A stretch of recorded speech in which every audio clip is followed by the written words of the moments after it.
Entonces vamos a iniciar en el nombre del Señor y vamos a primeramente orar y permitir que Dios nos permita poder aprender de su palabra y poder entender realmente lo que vamos a ver hoy, ¿ya? Que es parte de la adoración, es un tema muy importante, es parte de la verdad. Entonces, vamos a iniciar este estudio y que Dios se glorifique en todos nosotros. Padre eterno, le damos gracias por bendecir nuestras vidas, nuestro corazón. Gracias por estar en medio nuestro, por llenarnos con su presencia, por ser nuestro guardador, nuestro guiador, ayudador, porque nunca nos ha desamparado ni nos va a dejar solos jamás. Gracias porque nuestro corazón ha sido transformado, Padre Celestial, y anhelamos buscar su palabra, anhelamos conocerle cada día más, para así honrarle y adorar mejor delante de su presencia. Llénenos con su Espíritu Santo, permítanos poder gozarnos delante de usted, disfrutar de su palabra, disfrutar de este momento grato, Señor, en compañía de otros hermanos, Padre. Glorifíquese en todos nosotros y que muchos más se puedan apresurar para poder también conectarse y poder escuchar su palabra. Le rogamos su bendición en el nombre de Jesús. Amén. Ya. Entonces vamos a compartir pantalla. ¿Ya? La semana pasada, o sea, no la semana pasada, sino que la vez anterior, nosotros estuvimos hablando de la adoración, ¿cierto?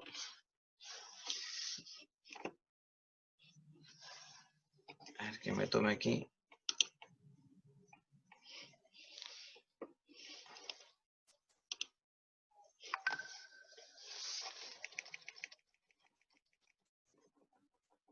Ya, ahí sí, ahí estamos en el inicio. ¿Lo ven bien? Sí. Sí, ya. Entonces, la semana pasada nosotros comenzamos a hablar acerca de, o sea, la vez anterior, acerca de la adoración, de ese uno de los propósitos y el propósito supremo de la iglesia, ¿cierto? Que es el exaltarle a Él. Ahora, hablábamos de que la adoración estaba normada por Dios y establecida cómo debemos adorarle a Él. Entonces, establecíamos que la adoración es rendir honor a un ser superior, puede tratarse de un ídolo falso o ser el único Dios supremo, a quien se rinde respeto, honor, alabanza y gloria. La adoración posee dos elementos esenciales, y estos son los que establecimos a través del pasaje de Juan 4 con la samaritana, que de faltar alguno de ellos no hay verdadera adoración.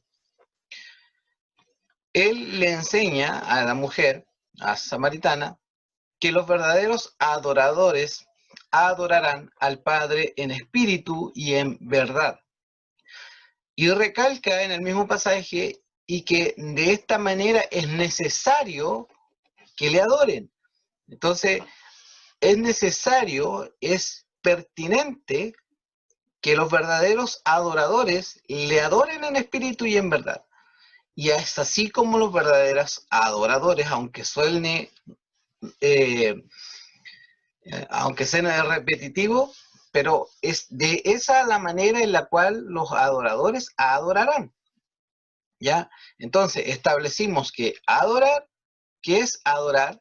Y establecimos que la adoración posee elementos esenciales. Y dentro de ello está el espíritu y en verdad. ¿Ya?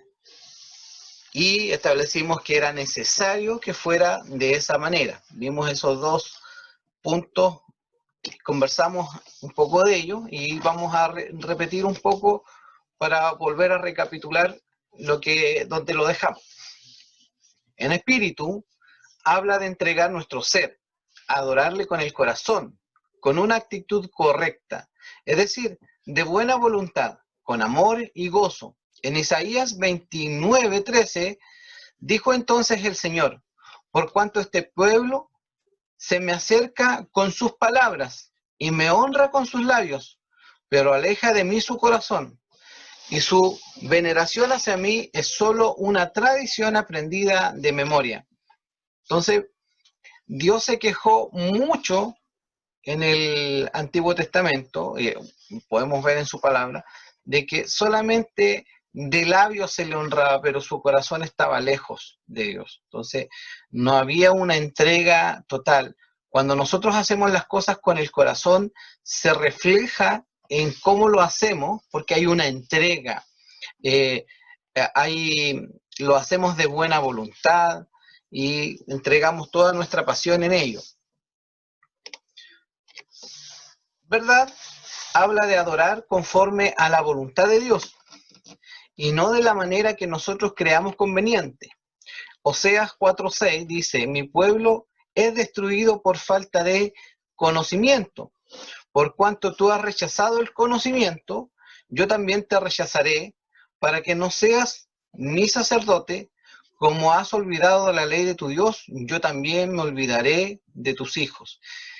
Y es importante que nosotros veamos la palabra de Dios como tal, porque hoy en día normalmente, ¿qué se dice? El Nuevo Testamento es necesario para nosotros, pero nos olvidamos de que el Antiguo Testamento es parte de la Biblia, es parte de cómo Dios se refleja, ¿ya?, a nosotros a través del Antiguo Testamento también. Entonces, no es algo que nosotros podamos desechar así como así. Ahora, es importante de que el Antiguo Testamento sí lo podamos interpretar a la luz del Nuevo Testamento y también comprender la amplitud, la idea general del Antiguo y del Nuevo Testamento. ¿Por qué? Porque a veces nos perdemos en algunos puntos, ¿ya? Porque, por ejemplo, normalmente parte de lo que, de los textos que estamos usando para esto son del Antiguo Testamento. Muchos podrían decir: pero es que eso era en el Antiguo Testamento y en el Nuevo ya no es así. Nosotros ya vivimos una nueva generación y no es así. No, estamos errados en ese punto si es que pensamos de esa manera, porque la palabra de Dios es toda la Escritura. A Timoteo le dice que toda la Escritura es inspirada por Dios y útil para esto, para tantas cosas más. Entonces, debemos de tener cuidado y someternos realmente a la palabra de Dios para que podamos realmente dejarnos llevar por sus enseñanzas.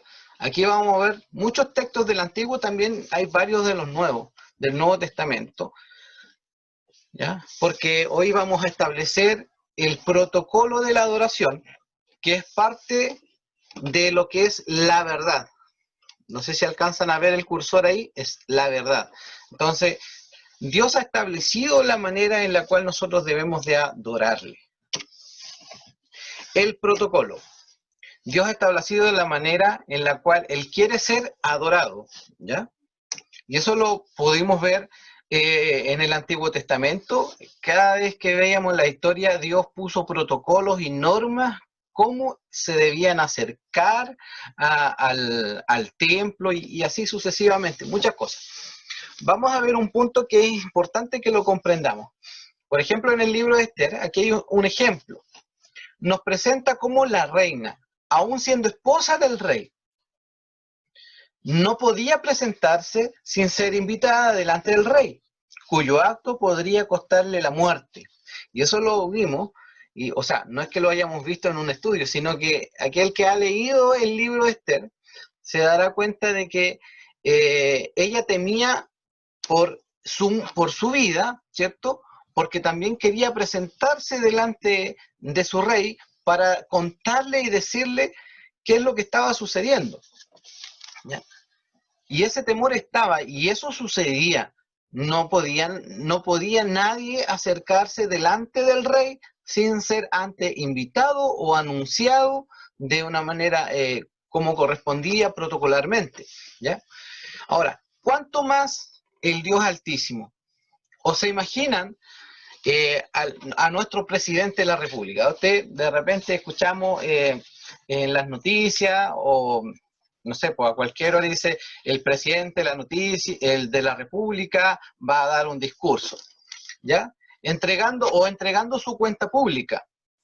¿Se imagina si lo diera a ritmo de salsa o de merengue?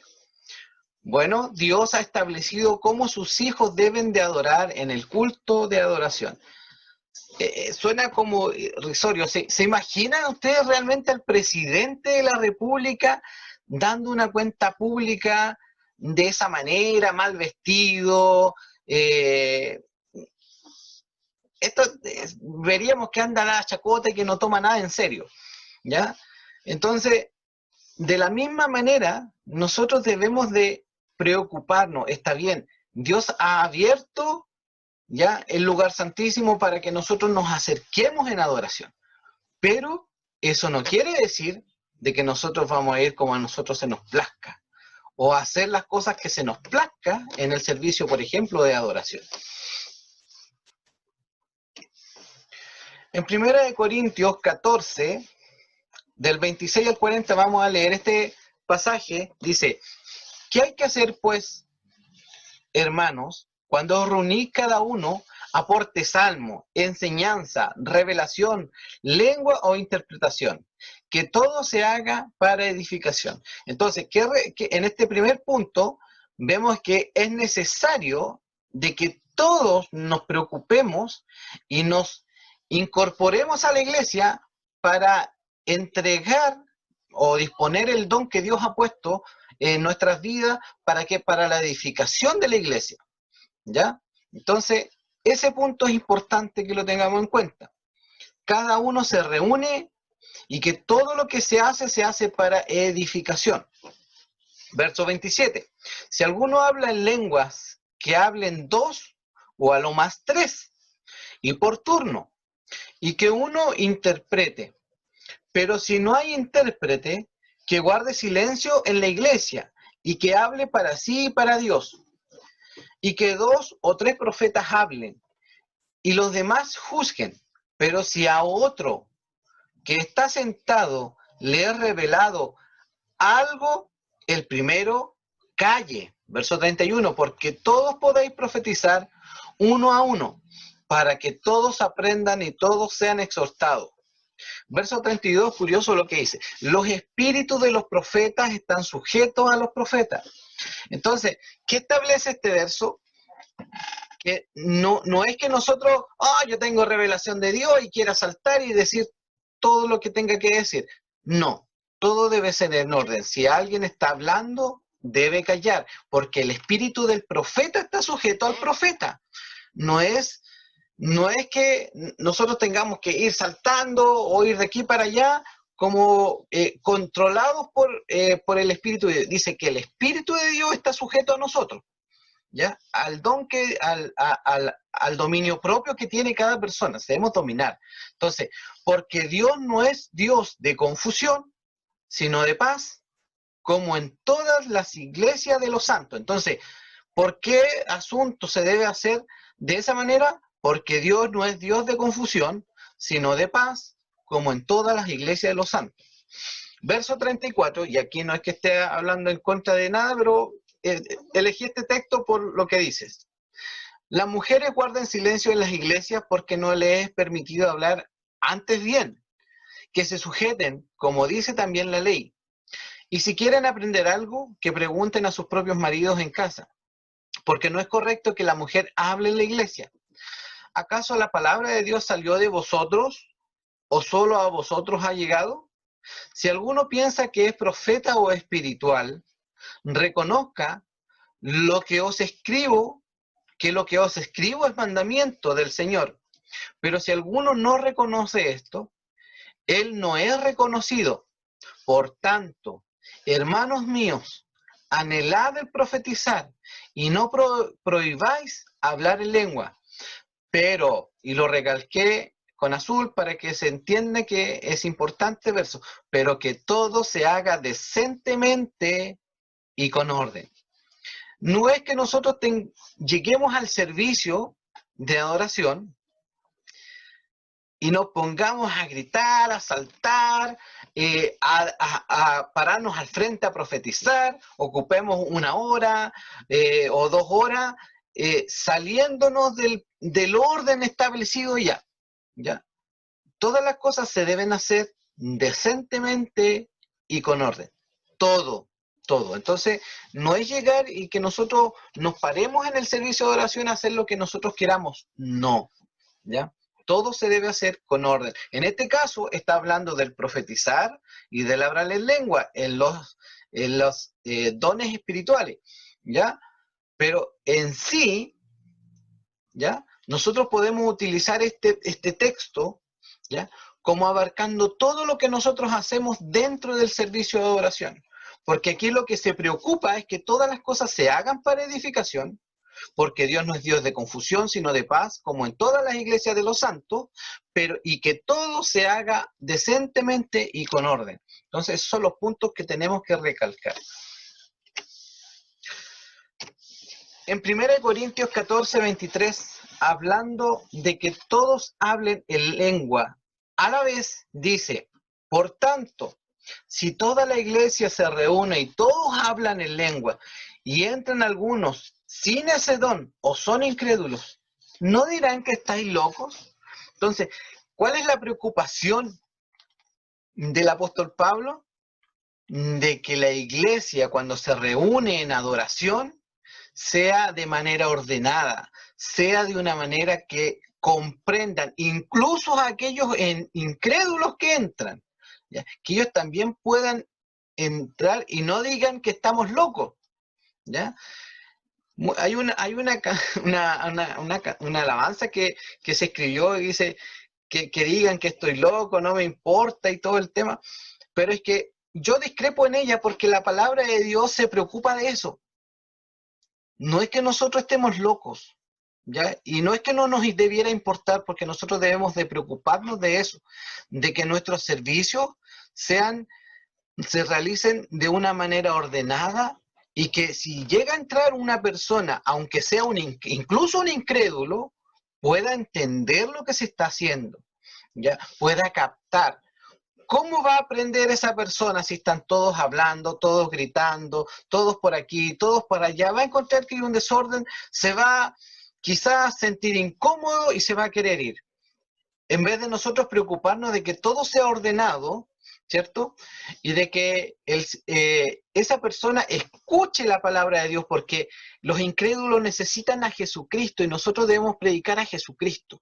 Dentro de la iglesia, fuera de la iglesia, y que se expresa en nuestra vida. Pero debe de haber, hoy estamos hablando del orden del servicio, ¿ya? Entonces todo se debe hacer en orden, para que no digan que estamos locos, ¿ya? Y no es tanto que cantemos ni que no me importa que estamos locos, no, porque la Biblia dice que debemos preocuparnos de eso, ¿ya?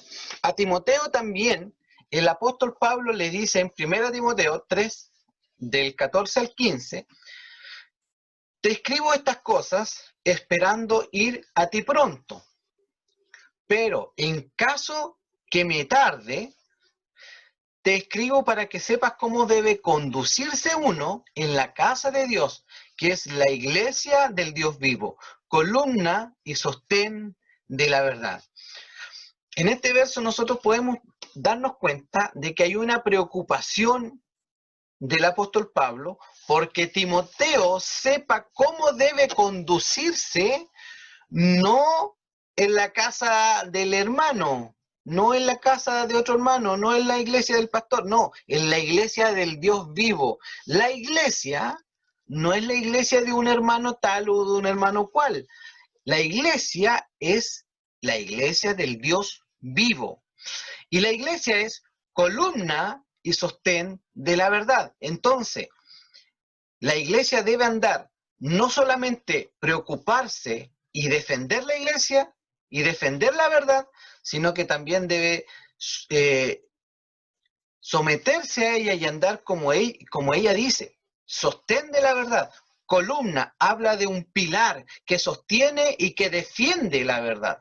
Entonces debemos de preocuparnos porque nosotros somos llamados a defender la verdad de Dios, ¿ya? Entonces no podemos ir, decir, no, es que no se pongan tan rigurosos, no es que no es que nos pongamos rigurosos. Lo que pasa es que la palabra de Dios enseña cómo Él quiere ser adorado. Entonces, si nosotros nos podemos adorar como a nosotros se nos place, ¿ya? No estamos poniendo adoración. ¿Por qué?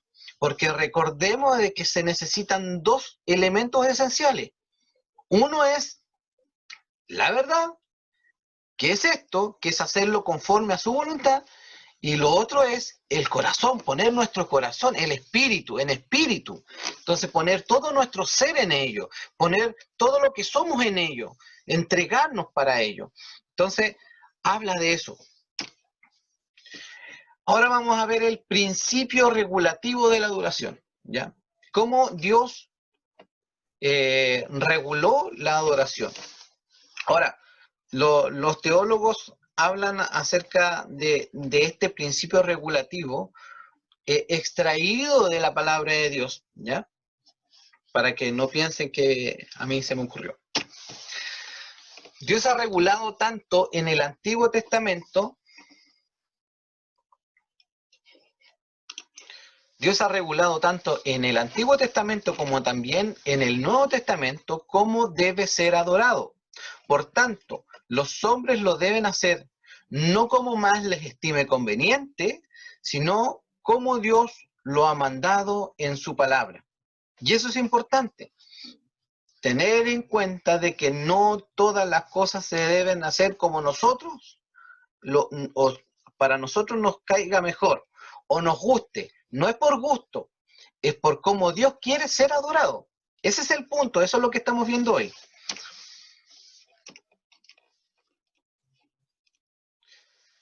Ya. Este principio descansa en tres premisas. Son, primero, Dios es el centro de nuestra adoración. Segundo, Él ha establecido el único modo apropiado de adorarle, ¿ya? Y tres, nos ha revelado su voluntad con respecto a su adoración en su palabra. Entonces, Dios es el centro de nuestra adoración.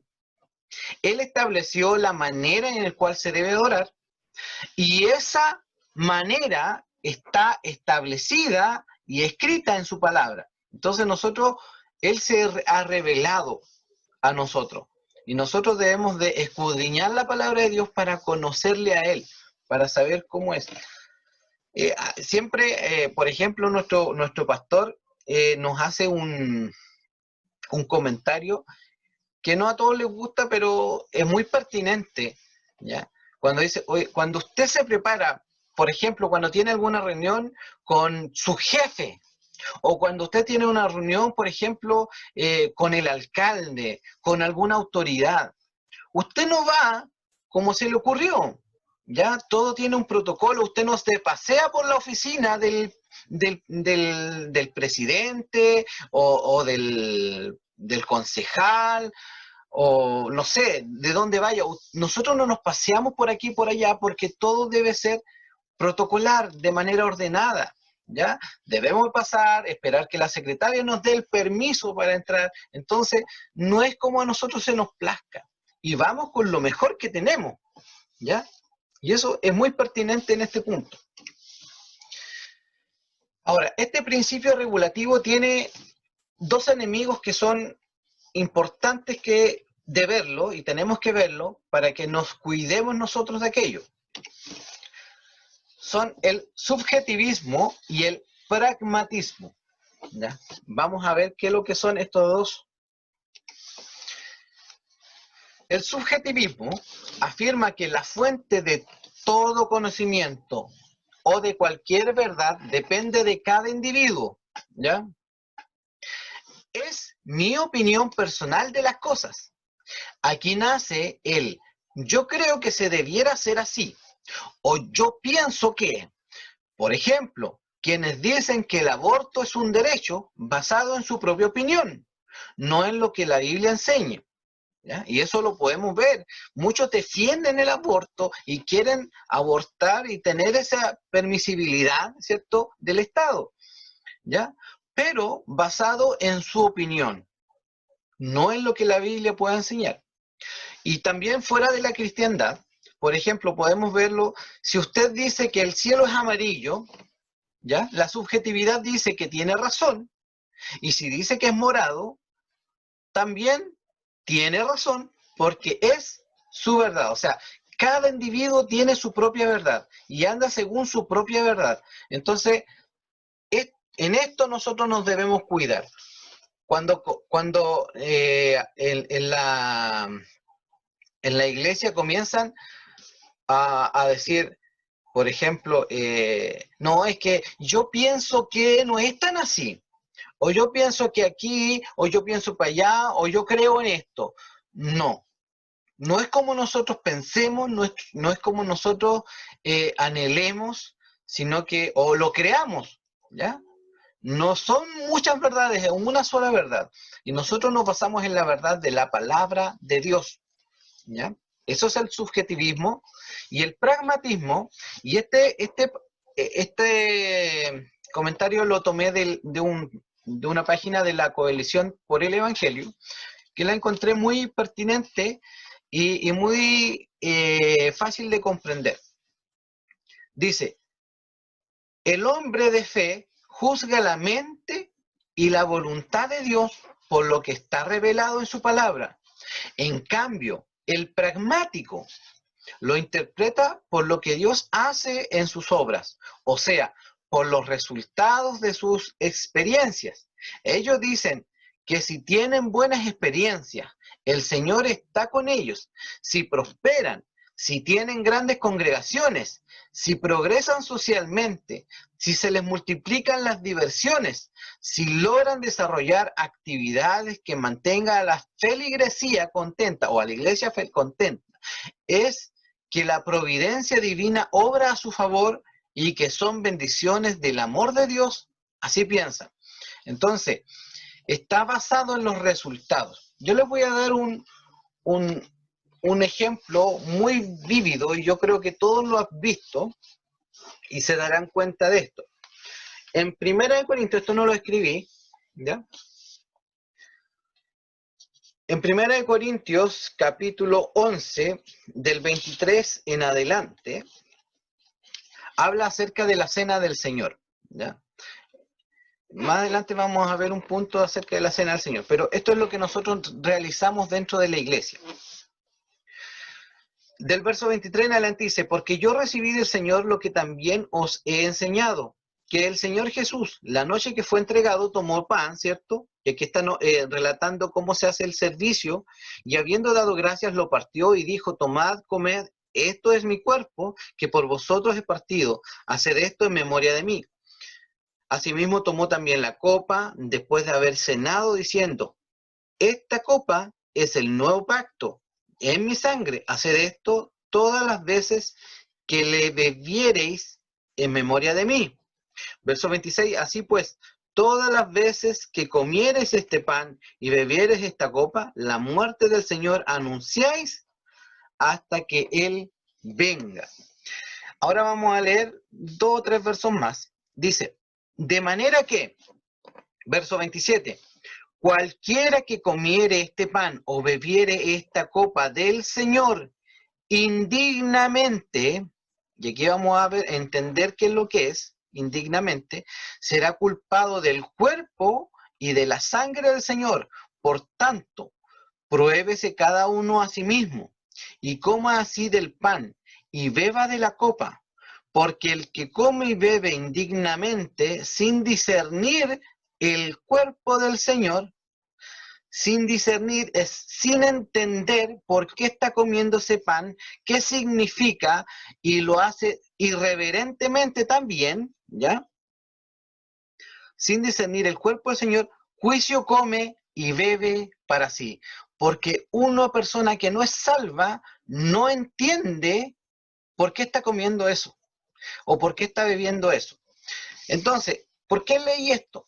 Porque normalmente muchas iglesias comienzan a decir, pero en mi experiencia, una vez me sucedió que, y le dio y ese hombre se salvó. Eso se llama pragmatismo. Eso es el pragmatismo. O sea, claro, ocurrió alguna vez, pero para ser salvo no necesariamente debió haber comido eso, porque debió haberlo aprendido primero. Entonces es importante que todas las cosas que se hagan dentro de la iglesia se deben de hacer conforme a la palabra de Dios, no como nosotros creamos o no como nosotros estipulemos que es así por los resultados que hemos obtenido antes, ¿ya? La palabra de Dios dice que quien se casa, ¿cierto?, no se junte con un yugo desigual, ¿cierto? Ahora, ha sucedido en algunas ocasiones que no se casan, por ejemplo, una mujer no se case o un joven no se case con un yugo igual, ¿ya? Se casa con un yugo desigual. Y sucede que por la gracia de Dios, ese joven o esa señorita se convierte al evangelio, ¿ya? Ahora, no por eso nosotros vamos a estar preparando a las señoritas o a los jóvenes como medios, ¿cierto?, de evangelización, ¿cierto? Como no los vamos a llevar para que se casen con personas que no son yugos iguales, ¿cierto?, que no conocen del Señor, para que ellos se conviertan, porque al pasado también al revés. Ha pasado que muchos se han unido a personas y se han alejado del Señor.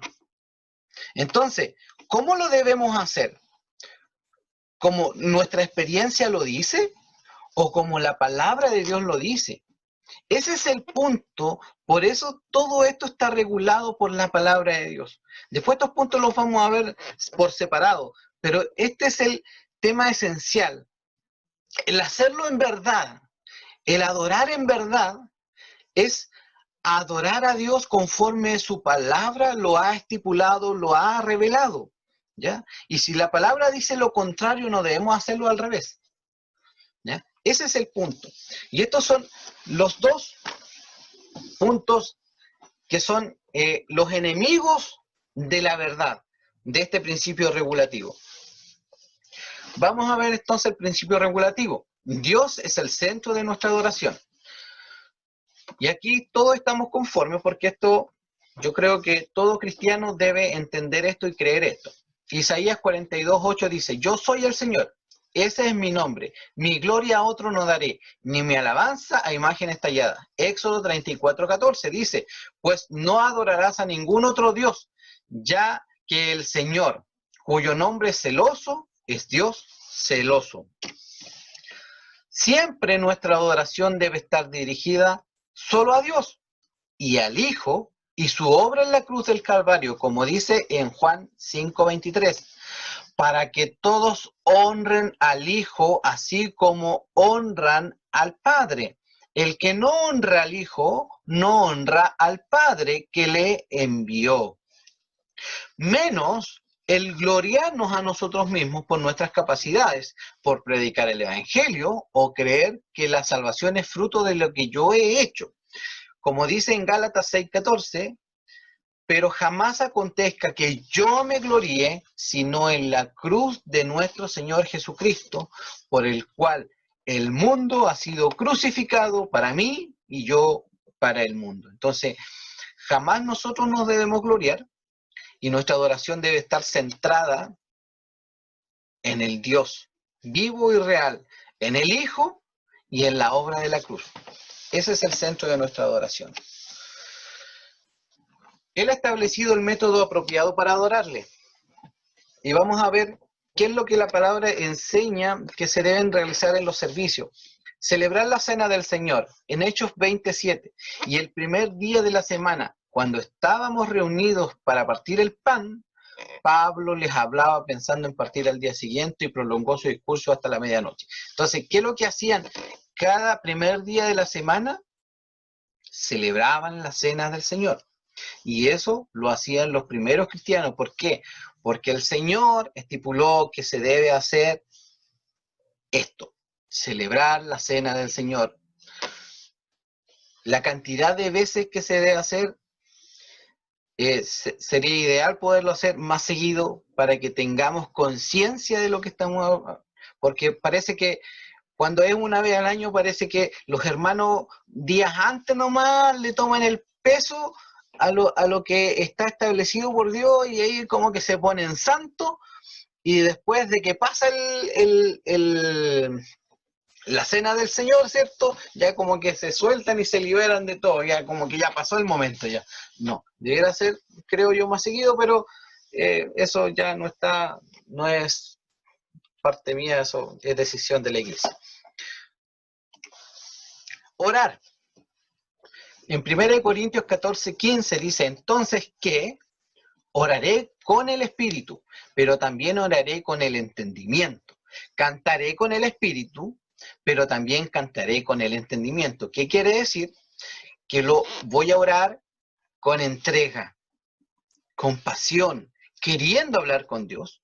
Y también oraré con el entendimiento. ¿Por qué? Porque debemos hacerlo conforme a la voluntad de Dios. ¿Ya? Muchos creen que la oración es, y esto lo vamos a ver más adelante, cuando veamos la oración, es una manera en la cual nosotros podemos doblarle la mano a Dios. Esa es la oración para muchos.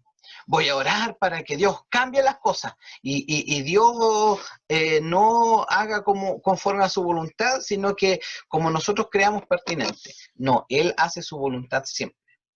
¿Ya? Entonces la oración no es para doblarle la mano a Dios, sino que para unirnos a su voluntad. Ese es el punto de la oración. Lo vamos a ver cuando nos toque ver la oración. Cantar cánticos para la gloria de Dios, en Efesios 5:19. Hablando entre vosotros con salmos, himnos y cánticos espirituales, cantando y alabando con vuestro corazón al Señor. Entonces, otra vez, hablando entre vosotros con salmos, himnos y cantos espirituales. ¿Qué está diciendo aquí? Que primero, dentro de los himnos, de los salmos, está establecida que la palabra de Dios. Entonces nosotros debemos de cantar la palabra de Dios. Los himnos son palabra de Dios, entonces nosotros están creados en base a la palabra de Dios. Entonces nosotros cuando cantamos un himno, ¿ya? Cantamos la palabra de Dios. Los cánticos espirituales es lo mismo, pero debe hacerse con entrega, ¿ya? Cantando y alabando con vuestro corazón al Señor. Entonces, con todo nuestro ser, con nuestra entrega, comprendiendo lo que estamos diciendo, ¿ya? Porque también con los himnos predicamos. Hoy en día se utilizan frases tan cortas, son como 2 o 3 palabras y se repiten no sé cuántas veces. Entonces, yo no le veo sentido a esas alabanzas que son solo melodía y repiten como 3 palabras y que no tienen ningún sentido, que no predican nada y que no dicen nada. Porque nosotros debemos de preocuparnos de que las alabanzas tengan contenido bíblico, ¿ya? Hay alabanzas que se tonan, pero que difieren de lo que la palabra de Dios enseña, ¿ya? Y hay que tener cuidado también en eso. Entonces, no es como nosotros queramos, no es como a nosotros se nos plazca, debemos de evaluar qué es lo que dice esa alabanza y si realmente está hablando palabra de Dios.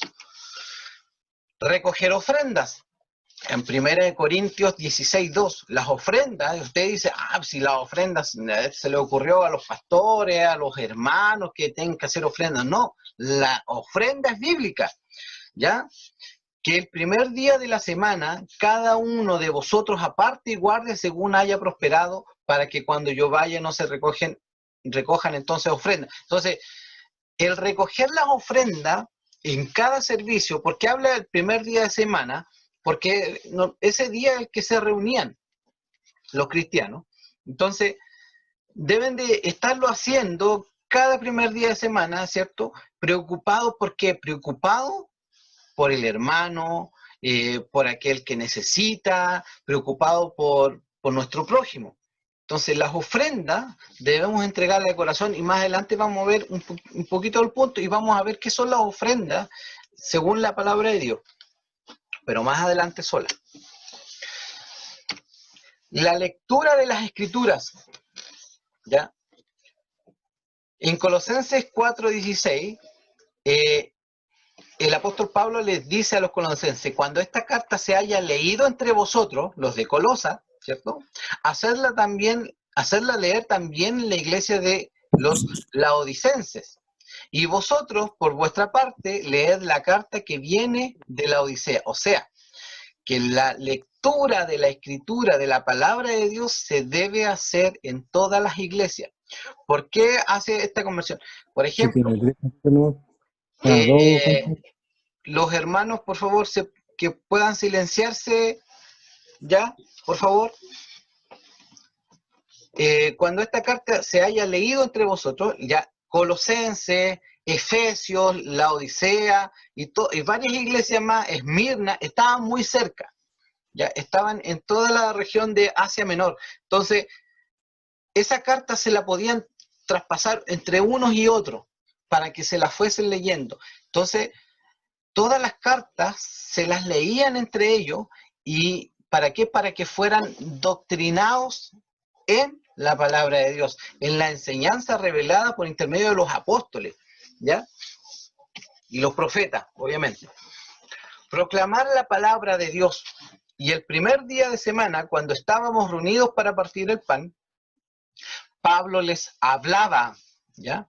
Pensando partir al día siguiente, y prolongó su discurso hasta la medianoche. Entonces, la palabra de Dios no solamente debe ser leída, sino que también debe ser expuesta, ¿ya? Y mire cómo lo hacían antiguamente. Y prolongó su discurso hasta la medianoche. Dice, hablaban horas de la palabra de Dios, predicaban horas de la palabra de Dios. Y nosotros nos ponemos a llorar por 15 minutos, 20 minutos, 30 minutos, ya 45, ya estamos crucificando al hermano. Entonces, no. Cuando vamos a la iglesia, vamos con la disposición de escuchar la palabra de Dios, sea una hora, sean 45 minutos, una hora, un cuarto, una hora y media, lo que sea. Debemos disponernos a escuchar, a aprender la palabra de Dios. Ese es nuestro espíritu, así debe ir puesto, o sea, mentalizado o enfocado, no como nosotros queramos, hermano. Las cosas no son como nosotros queremos, es como Dios ha establecido. Y nosotros, que amamos al Señor, cuando nosotros amamos a alguien, queremos conocerle y saber de Él. Entonces, si nosotros decimos amar a Dios, debemos estar preocupados de conocer a Dios. Preocupados de eso. Dios nos ha revelado su voluntad con respecto a su adoración en su palabra. Dios usó a los apóstoles y profetas para dejarnos su palabra, a la cual el Señor Jesús le llama la verdad y que debemos andar en ella. Cristo acusó a los fariseos por adorar a Dios en vano, enseñando mandamientos de hombre, enseñando falsamente, ¿ya? Entonces, eso, en la adoración, cuando nosotros enseñamos, si no lo hacemos con la verdad y como corresponde, no estamos adorando a Dios, estamos adorando en vano. En Colosenses 2, del 20 al 23 dice, pues, si habéis muerto con Cristo en cuanto a los rudimentos del mundo, ¿por qué, como si vivierais en el mundo, os sometéis a preceptos, tales como no manejes, ni gustes, ni aun toques, en conformidad a mandamientos y doctrinas de hombre, cosas que se destruyen con el uso?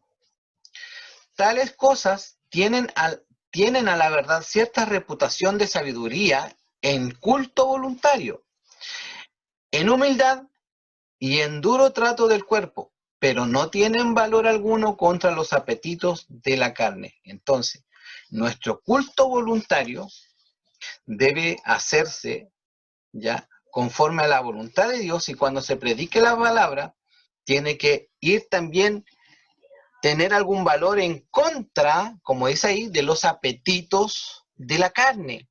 No sobarnos el hombro, deben ir en contra de los apetitos de la carne. Entonces, predicar la palabra de Dios como Dios la ha establecido y como Dios la enseña. Ese es el punto. ¿Ya? Normalmente se dice, yo pienso que adoro. Y esto ocurre hoy en día. ¿Ya? Yo pienso que adoro cuando adoro a mi manera. Cuando en realidad nosotros no vamos a sentir que adoramos. ¿A qué vamos a la iglesia? ¿Vamos a adorar o a sentir que adoramos? ¿Ya? Porque nosotros, está bien, yo no estoy diciendo, no estoy hablando en contra de nuestro sentimiento, de poner todos nuestros sentimientos ahí, ¿no? Pero nosotros nos vamos a la iglesia a sentir que adoramos, ¿ya? Sino que nosotros vamos a adorar, venimos a adorar, y se debe hacer como su palabra enseña. Entonces nosotros nos debemos preocupar de que nuestra adoración sea como Dios enseña, y adorar conforme a la verdad, en espíritu con toda nuestra entrega y conforme a la verdad, no como nosotros creamos o sintamos que se debe adorar. Dios no recibe cualquier tipo de adoración. Isaías 1, del 12 al 14. ¿Quién manda esto de vuestras manos cuando venís a presentaros delante de mí para hollar mis atrios? No me traigáis más vana ofrenda. El incienso me es abominación, luna nueva y día de reposo, el convocar asambleas, no lo puedo sufrir, son iniquidad. Vuestras fiestas solemnes, vuestras lunas nuevas y vuestras fiestas solemnes las tiene aborrecidas mi alma. Me son gravosas, cansado estoy de soportarlas. ¿Por qué estaba Dios tan cansado de esto? Porque lo hacían por cumplir. Lo hacían por cumplir. Tenemos que llevar, y buscaban el becerro que más, ya, me han cachado, ya, listo, ya, cumplimos, listo. No había pasión, no había entrega. Ese es el punto. Vamos a ver otro muy similar. Aborrecí, abominé vuestras solemnidades, y no me complaceré en vuestras asambleas. Y si me ofreciereis vuestros holocaustos y vuestras ofrendas, no lo recibiré, ni miraré a las ofrendas de paz de vuestros animales engordados. Quita de mí la multitud de tus cantares, pues no escucharé las salmodías de tus instrumentos. Pero corre el juicio como las aguas y la justicia como impetuoso arroyo. ¿Qué pasa? Que ellos hacían todo esto por cumplir y porque tenían que hacerlo. Pero resulta que ellos se ponían solemnes y ofrecían holocaustos y parecen que ya iban cruzando el cielo, pero después de que terminaba todo esto, seguían haciendo su vida normal. Entonces, no vivían conforme a la voluntad de Dios. ¿Ya? Por eso Dios, todo lo que pueden hacer, ¿ya? Todo lo que Dios estableció, todas estas cosas, los holocaustos y la ofrenda, Él los estableció. Sí los estableció. Pero también dice que debe hacerse con entrega, ¿ya? Y entendiendo lo que estamos haciendo. Por ejemplo, ellos iban a hacer holocausto porque tenían que hacerlo. Es como lo mismo que nosotros vamos a hacer, tomar la cena del Señor sin comprender qué es lo que estamos haciendo. Es importante tener entendimiento en todo y poner toda nuestra pasión en ello. Debemos ser conscientes de nuestra propia indignidad. Ese es un punto también importante. Isaías 6:5. Ay de mí, que soy muerto, porque siendo hombre inmundo de labios y habitando en medio de pueblo que tiene labios inmundos, han visto mis ojos al Rey, Jehová de los ejércitos. ¿Cómo se sintió Isaías? Como muerto. ¿Ya? ¿Por qué? Porque él comprendía que sus labios eran inmundos y que habitaba en medio de un pueblo de labios inmundos. Job 42 del 5 al 6. Dice, de oídas te había oído, mas ahora mis ojos te ven. Por tanto me aborrezco y me arrepiento en polvo y ceniza. Lucas 5:8. Viendo esto, Simón Pedro cayó de rodillas ante Jesús, diciendo, apártate de mí, porque soy hombre pecador. Debemos recuperar este temor y reverencia ante el Señor. no olvidando que Hebreos 12:28 dice que Dios es fuego consumidor. Entonces nosotros a veces entramos en la iglesia y nos acordamos de que Dios es amor nomás y que Dios nos perdona todo, pero nos olvidamos de que también hay un juicio sobre aquellos que no se han arrepentido realmente. Hay que tener cuidado y debemos preocuparnos por nuestra santificación. Eso también lo hemos visto más de alguna vez. El peligro de adorar fuera de su voluntad. Y aquí ya estamos terminando, hermano.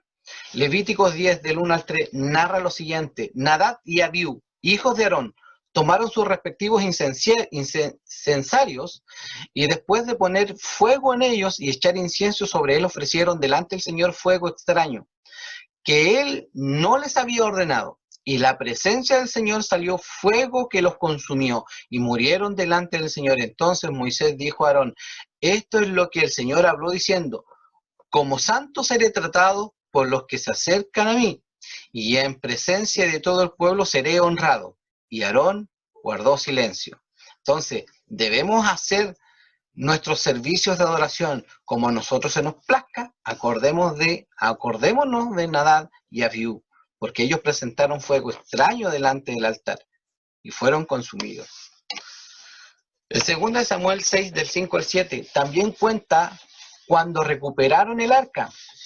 David y toda la casa de Israel se regocijaban delante del Señor con toda clase de instrumentos hechos de madera de abeto, con liras, arpas, panderos, castañuelas y címbalos.